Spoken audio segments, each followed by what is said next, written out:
Strong's number 1990, and that is the word halak. Say that with me. Halak. Again, remember the law of first reference. The first occasion that you hear of someone walking, halak, that's exactly what that word means, halak. It means to walk and be conversant with. Amos 3:3 says, can two walk together except they're in agreement? Well, the first instance of one walking is seen in Genesis chapter 3, where Adam and Eve have already had a liaison with the serpent, and they find the voice of Yah, the manifest presence of Yahweh, known as the Messiah. He's halak. He's halaking. He's walking in the garden for one specific purpose, and that was to be conversant with Adam and Eve. But isn't that what you would like? If you walk. That means it's far more than just a tiptoe through the tulips, a meandering around, just aimlessly going nowhere. It means that there is a point to what we're trying to achieve. We're walking in order to be conversant with Him. The root stem of this word, halak or yalak, is extremely unique. Yalak is written with a yod, lamed, kaf. The root stem is the lamed kaf. It would be, in English, the equivalent to the L and the K. And you would pronounce it lak. And that word indicates something that's fresh. Turn to your neighbor and tell him that's me. Fresh, full of vigor and strength. Say amen right there. Amen. You may have to call those things that be not as though they were, but that faith statement, if you begin to confess it, it'll happen, all right?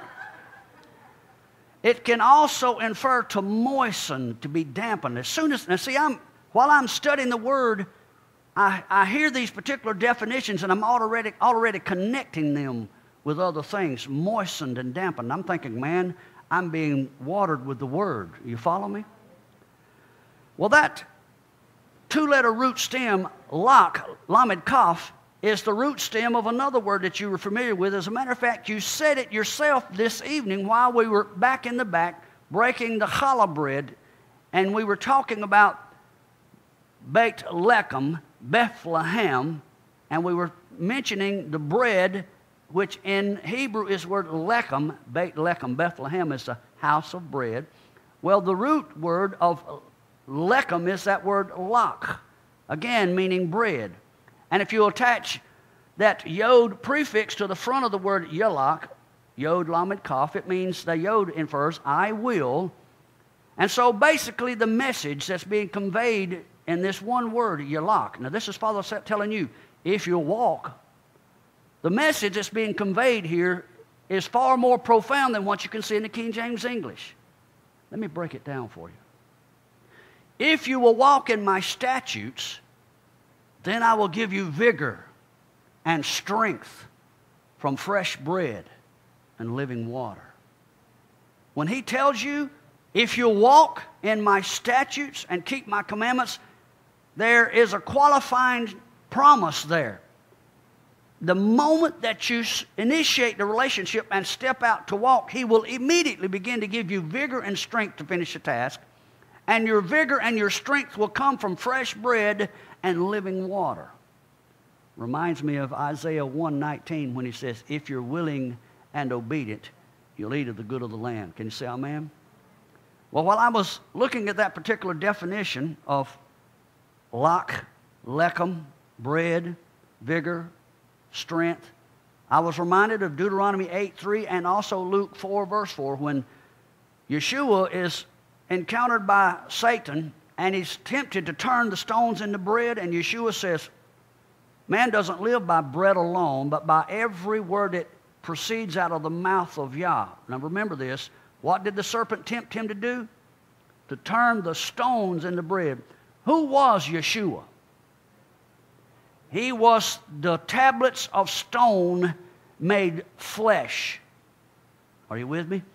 And so He was the stones turned into living bread. And when Hasatan he's talking to him, it's literally, when you read this in the King James English, you won't get it. But if you go back to the Hebrew, it's dripping with sarcasm. It's attempting to touch a prideful point in the Messiah's life, which happened not to be there. Because he knew he was the stone, the eben, that was made living bread. Are you following me? And if you would go back and look at the word stones in Hebrew, my goodness, the word Eben can also in the Aramaic be rendered Eben, like Ibn Ezra. And that word there literally means son of Ezra, Ibn. So Eben, stone, can also, with the Aleph, Beit Nun is the word Ben, Aleph means I will. And so if you we'll look at that word in the Hebrew language, he's literally saying, I will son you. Y'all get that? So the stone becomes the son. Do you follow me? And as you continue to look at it, the word Eben, and this is in side notes that I added just here this evening, so I'll have to give them to you tomorrow. The word Eben, if you change the vowel points, can also be rendered Oben. And it is the same word used to define the potter's wheel that Jeremiah talks about when the clay has been ill-formed and he takes the clay and he puts it back down on the potter's wheel and reforms it. The word for potter's wheel there is the same root word as the Eben. And it also, that same root word was the term that was used for the birthing stools or the birthing stones that the Hebrew women would sit on in order to birth their children. You see what I'm talking about? Yeshua understood what it meant to turn stones into bread. And he understood that it was the word that issued forth out of the mouth of Yahweh that would cause you to have the strength and vitality that would be necessary to finish the walk. It's a step in faith. Once you initiate, if you walk in my statutes and keep my commandments and do them, Yahweh understands that this is going to be difficult at its best because you're going to be contested on every hand. But the moment you step out by faith, he will send you freshness. He will reinvigorate you. He'll strengthen you. He'll give you living bread, moistening you with water. Are y'all following me? That's powerful. He says that.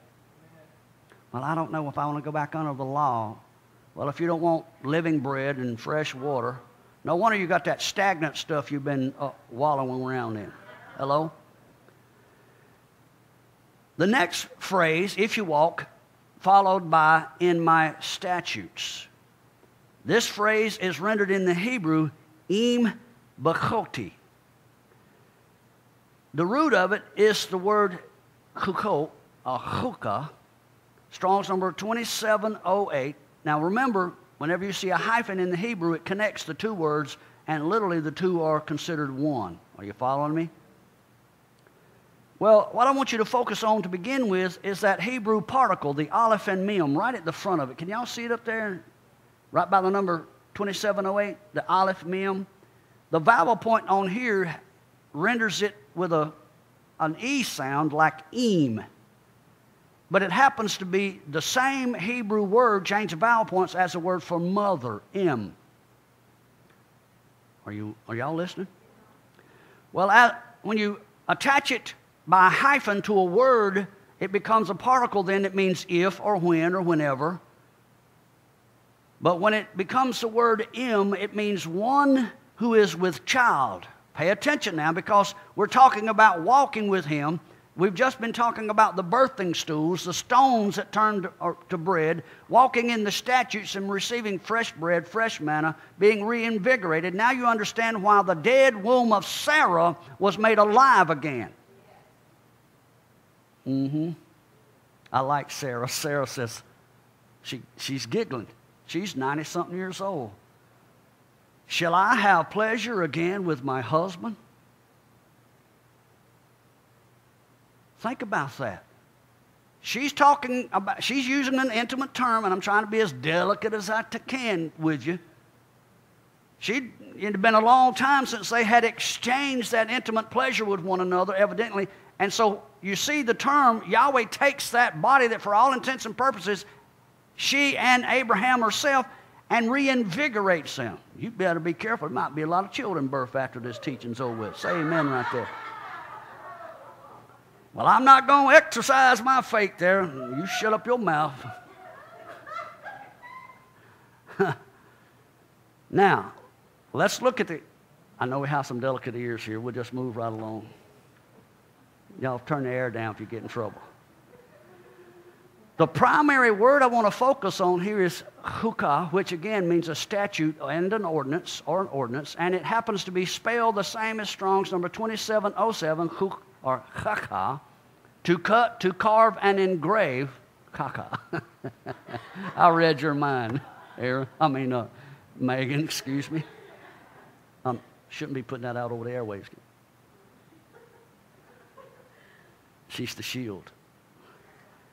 If you notice the hey suffix on the end of this word, you've been taught well, and you know that the hey infers femininity, implying that this word now has the ability to conceive, to receive seed. Revelation is about to be imparted to you from this word. Are you following me?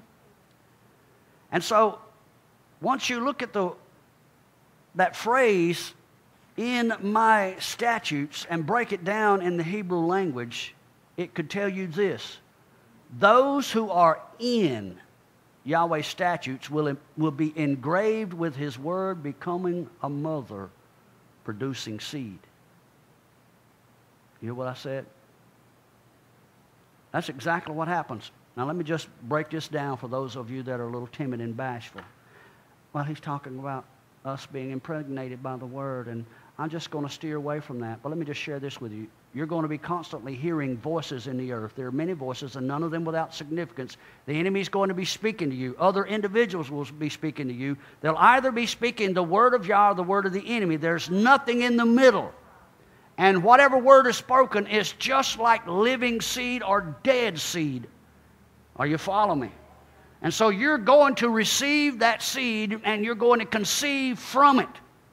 That's why James tells us, sin when it's finished, go back and look at that in the Greek language, and it's talking about seed being planted, conception taking place, and something being birthed. And what's birthed when that takes place and it's finished? Death is a direct result of it. So it's important to qualify what you hear. Pay attention to the seed that you receive. Are you following me? Now, let's look at the next word. If you walk in my statutes, and then he says, and keep. See that conjunction, that vav, va or ve, links walking in the statutes and keeping the commandments. You can't separate the two. So the word for keep here, Strong's number 8104, is the word shamar.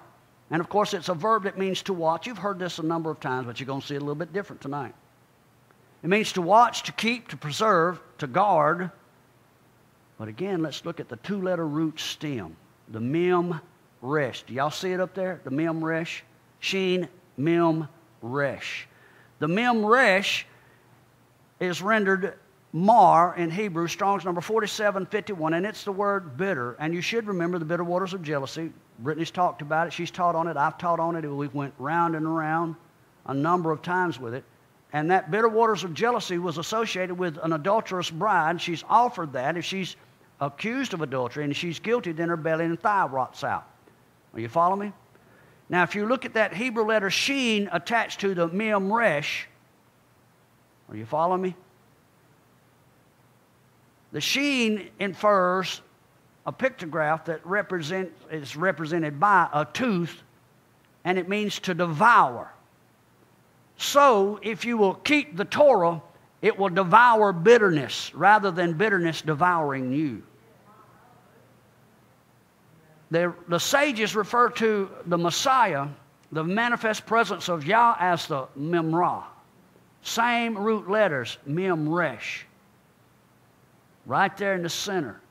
And it is the Sheen representing the El Shaddai that will reveal to you the Memra, the Messiah, in His manifest presence, if you will keep His word. Now, I know we're close to the end of this first portion, so tune in with me to track 2, and we will finish it. Hope you've enjoyed it thus far. Shalom. Are y'all enjoying yourself? Thank you for rejoining us in part 2 of this teaching, In My Statutes. It's the Torah portion that begins in Leviticus chapter 26, verse 3, and runs through the final verse of 27:34. And remember, the Hebrew word for Leviticus is Vayikra, and he called. This whole book is detailing the fact that he has specifically called. Now you know why many are called